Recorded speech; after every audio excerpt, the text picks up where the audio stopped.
રાજકોટના રેલનગર વિસ્તારમાં દબાણ હટાવ કામગીરી આસ્થા ચોક વિસ્તારમાં દબાણો પર ચાલ્યું બુલડોઝર સલીમ કાસમ માણેકના દબાણો પર બુલડોઝર કાર્યવાહી કરવામાં આવી સલીમ કાસમ માણેક વિરુદ્ધ 10 થી વધુ ગુના નોંધાયેલા ચુસ્ત પોલીસ બંદોબસ્ત સાથે પ્રશાસને કામગીરી કરી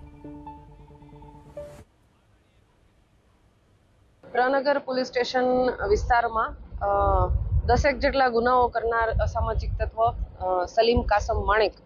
કે જેણે રેલનગર વિસ્તારમાં આરએમસી અંતર્ગતની સરકારી જગ્યામાં ગેરકાયદેસર દબાણ કરી ઓડિયો બનાવી તબેલો બનાવી અને દબાણ કરેલું હતું અને સાથે સાથે પોતાની ગેરકાયદેસર પ્રવૃત્તિ પણ આ જગ્યા પર ચાલુ રાખતો હોય એવું ધ્યાન પર આવતા આરએમસી અને પીજીવીસીએલ સાથે સંકલન કરી તેનું વીજ કનેક્શન દૂર કરવાની અને દબાણ દૂર કરવાની કાર્યવાહી કરવામાં આવી રહી છે।